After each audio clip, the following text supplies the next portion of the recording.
Smartphone ছাড়া আজকাল একদমই চলে না।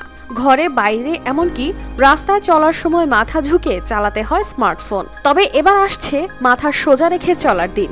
হাত দিয়ে চালাতে হবে না ফোন, এমনকি কম্পিউটার চালাতে লাগবে না কিবোর্ড কিংবা মাউস।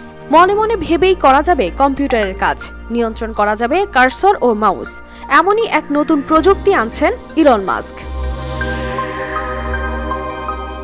এতদিন সায়েন্স ফিকশন ছবিগুলোতে যা দেখা গিয়েছে তা এবার বাস্তব করতে চলেছেন নিউরালিঙ্ক কোম্পানির সিইও ইলন মাস্ক। নতুন এ প্রযুক্তি হলো নিউরালিঙ্ক চিপ ও ইন্টারফেস। এটি বসানো হবে মানুষের মস্তিষ্কে। তা দিয়েই নিয়ন্ত্রণ করা যাবে স্মার্টফোন ও কম্পিউটার।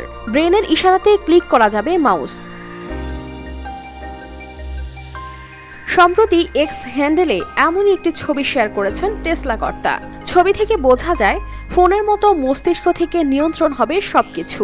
তার ভাবনায় নিউরালিঙ্ক ইন্টারফেস যদি চিপ হিসেবে মানুষের মস্তিষ্কে বসানো হয় তাহলে কেমন হবে। নিউরালিঙ্ক হলো এক ধরনের রোবোটিক প্রযুক্তি যা মস্তিষ্কের সঙ্গে যুক্ত হবে।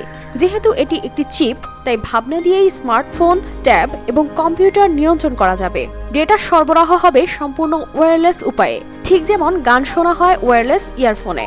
ভবিষ্যতে এরকমই একটি ডিভাইস ইনস্টল করা হবে মস্তিষ্কে, যা আরও বেশি উন্নত হবে। নিউরালিঙ্ক চিপ এরই মধ্যে সফলভাবে বসানো হয়েছে মানুষের মস্তিষ্কে। যে ব্যক্তির মস্তিষ্কে চিপটি বসানো হয়েছে তিনি মাউসে কতগুলো ক্লিক করতে পারেন তা পর্যবেক্ষণ করছেন নিউরালিঙ্কের কর্মকর্তারা।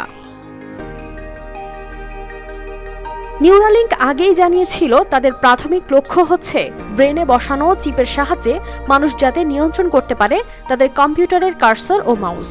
তবে ইলন মাস্কের এই প্রস্তাবে কেউ খুশি তো কেউ করছেন হাসি ঠাট্টা।